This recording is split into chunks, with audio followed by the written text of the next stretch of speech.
अलीपुर नामक एक गांव था। वह गांव पूरी ओर से जंगलों से घिरा हुआ था। बहुत ही कम लोग उस गांव में रहते थे। उस गांव में राजू नामक एक किसान अपनी पत्नी सुमित्रा और बेटी काशी के साथ एक छोटी सी झोपड़ी में रहता था।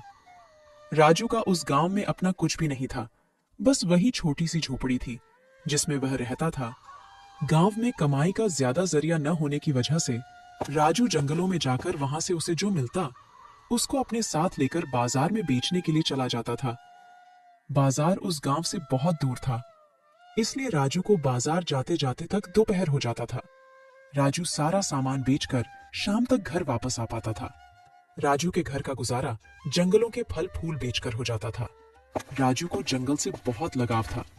गर्मियों में मई जून का महीना चल रहा था। इस महीने में जंगल के पेड़ों पर मीठे और रसीले आम आए हुए थे। अरे इस साल तो काफी अच्छी फसल आई है। इस बार तो काफी अच्छी कमाई हो जाएगी और उन कमाई के पैसों से मैं और आम के बीज खरीद कर लाऊंगा और यहाँ पर लगा दूंगा, जिससे वे आम के बीज जब तक बड़े होंगे तो आगे आने वाले लोगों को उससे बहुत लाभ मिलेगा। ऐसा सोचकर राजू उन पके हुए आमों को तोड़कर बाजार में जाकर बेच आता है। आज राजू की आमों को बेचकर काफी अच्छी कमाई हो गई थी, जिससे उसने घर के लिए राशन खरीदा। ये देखो सुमित्रा, आज काफी अच्छी कमाई हुई है। इस साल जंगल में काफी अच्छी आम की फसल आई हुई है। ये देखो, ये मैं थोड़ी सी आम बचा कर लाया हूँ। इसे खाकर देखो, ये कितने स्वादिष्ट लग रहे हैं। अरे हाँ, देखने में तो ये बहुत ही सुंदर है और खाने में उतने ही स्वादिष्ट। अगली सुबह राजू फिर जंगलों की तरफ आम तोड़ने के लिए निकल जाता है। जब वह जंगल पहुंचता है तो देखता है कि वहां के आम के पेड़ों पर एक भी आम नहीं थे। राजू समझ जाता है कि व्यापारियों को खबर लग गई होगी और वह सारे आम और बाकी के सारे फल भी तोड़कर अपने साथ ले गए होंगे। अब राजू परेशान हो गया। उन व्यापारियों ने जंगल में कुछ भी नहीं छोड़ा था। राजू परेशान बैठा था। तभी जंगल में से एक बाबा गुजरते हैं। वह राजू को परेशान देख उसके पास आते हैं। अरे बेटा, मैं बहुत थक गया हूँ।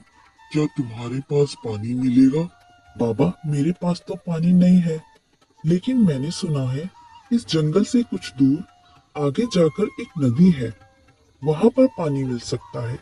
पर मैं कभी उस नदी के पास गया नहीं, इसलिए मुझे उसके बारे में ज्यादा पता नहीं।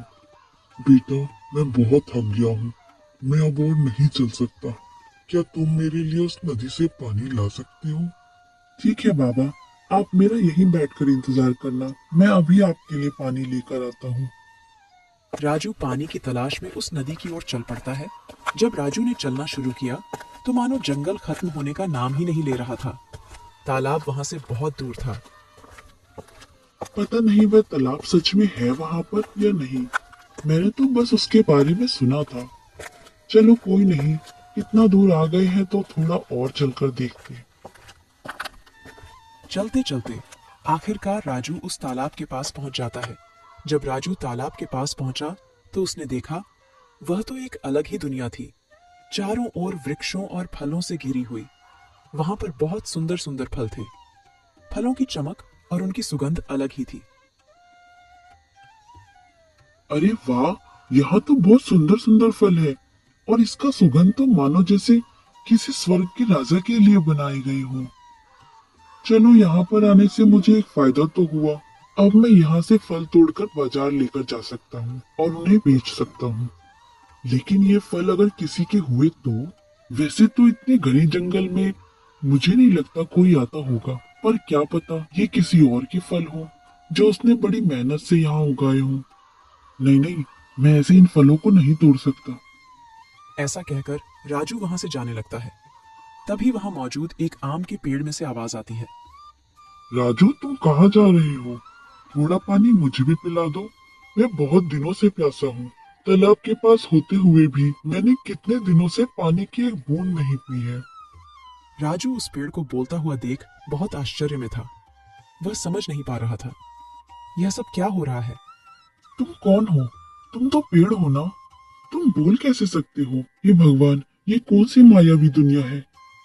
मुझे इस जंगल से जल्दी जाना होगा। डरो नहीं राजू, मैं तुम्हें कोई नुकसान नहीं पहुंचाऊंगा। मैं तो बस तुमसे थोड़ा सा पानी मांग रहा हूँ। मैं काफी दिनों से प्यासा हूँ और यहाँ जंगल में कोई आता भी नहीं जिससे मैं पानी मांगकर अपनी प्यास बुझा सकूं। इतने दिनों बाद तुम ही एक व्यक्ति हो जो इस जंगल में आए हो। अब क्या तुम मुझे पानी भी नहीं पिला सकते? उस पेड़ की बात सुनकर राजू उस पेड़ में पानी डाल देता है। अगर तुम इतने दिनों से प्यासे हो तो इस जंगल में मौजूद सभी पेड़ काफी दिनों से प्यासे होंगे, तो क्या मैं उन सबको भी पानी पिला दूं? हाँ, हम सारे पेड़ काफी दिनों से प्यासे हैं। केवल बारिश जब होती है तभी हमें पानी मिलता है। कोई नहीं, आप चिंता ना करें, मैं यहाँ से आप सबको पानी पिलाने के बाद ही जाऊंगा। ऐसे राजू बारी बारी से सभी पेड़ों में पानी डालता है। सभी पेड़ों में पानी डालने के बाद राजू उस आम के पेड़ के पास आता है। अच्छा, मैंने सभी को पानी पिला दिया है, तो मैं जाता हूँ। वहाँ पर बाबा मेरा इंतजार कर रहे होंगे। उन्हीं के लिए मैं यहाँ पानी लेने आया था। राजू, तुमने जंगल के सभी वृक्षों को पानी पिलाकर मेरा दिल जीत लिया है। तुम हमारे यहाँ से जितने चाहे उतने फल ले सकते हो। राजू अपने साथ कुछ फल ले जाता है और उसी जगह पर पहुंच जाता है जहां बाबा बैठकर उसका इंतजार कर रहे थे। बाबा, ये लो पानी और ये कुछ आम आपके खाने के लिए। अरे बेटा, मुझे इन आमों की जरूरत नहीं है, मेरे लिए तो ये पानी ही पर्याप्त है। अच्छा बेटा, अब मैं चलता हूँ। इस तरह बाबा राजू को अपना आशीर्वाद देकर वहां से चले जाते हैं और राजू अपने घर पहुंचकर अपनी पत्नी सुमित्रा को अपने साथ हुई घटनाओं के बारे में बताता है। ये देखो, ये वहीं से मुझे इतने सुंदर सुंदर आम मिले हैं। इसकी सुगंध तो देखो। हाँ जी, इसकी सुगंध तो बहुत अच्छी है। मेरा तो मन कर रहा है मैं अभी सारे के सारे आम खा जाऊं। अरे नहीं नहीं, सारे मत खाना, ये मैं बेचने के लिए लाया हूँ। बाजार में कल इन्हें बेच आऊंगा। ऐसे राजू और उसकी पत्नी आमों को रखकर सो जाते हैं। जब सुबह राजू और उसकी पत्नी उठते हैं तो वह आम की जगह पर सोने को देखकर हैरान हो जाते हैं। जो आम वह रात को रखकर सो गए थे वह आम अब सोने में बदल गए थे। अरे, ये कैसे हुआ? ये आम तो सोने में बदल गए। इसका मतलब है वह जो जंगल में पेड़ था वह जादुई पेड़ था। हाँ, शायद वह कोई चमत्कारी पेड़ ही होगा और वे बाबा भी शायद कोई चमत्कार ही होंगे। सुमित्रा के इतना कहते ही वह बाबा उनके घर में प्रकट हो जाते हैं। तुमने बिल्कुल सही कहा, मैं ईश्वर हूँ। मैं ईश्वर हूँ। मैं हमेशा उन लोगों की मदद करता हूँ जो मुझ में विश्वास रखते हैं और अच्छे कर्म करते हैं। तुमने आज तक कभी किसी का बुरा नहीं किया, इसलिए बुरे वक्त में मैंने तुम्हारा साथ दिया। धन्य भाग हमारे जो आप पधारे। मेरे तो भाग्य ही खुल गए भगवान। मेरा जीवन धन्य हो गया। राजू, ये तुम्हारे कर्मों का ही फल है। तुम बस अच्छे कर्म करते रहना, बाकी मैं हमेशा तुम्हारे साथ हूँ। अच्छा, तो अब मैं चलता हूँ। इतना कहकर भगवान वहां से चले जाते हैं। अब राजू अपनी पत्नी सुमित्रा और बेटी काशी के साथ हंसी खुशी अपना जीवन व्यतीत कर रहा था और उन सोने को बेचकर राजू ने गांव में अपना एक सुंदर सा घर बनवाया और एक मंदिर का भी निर्माण कराया जिसमें वह हर दिन मंदिर में आने वाले गरीबों को खाना खिलाया करते थे।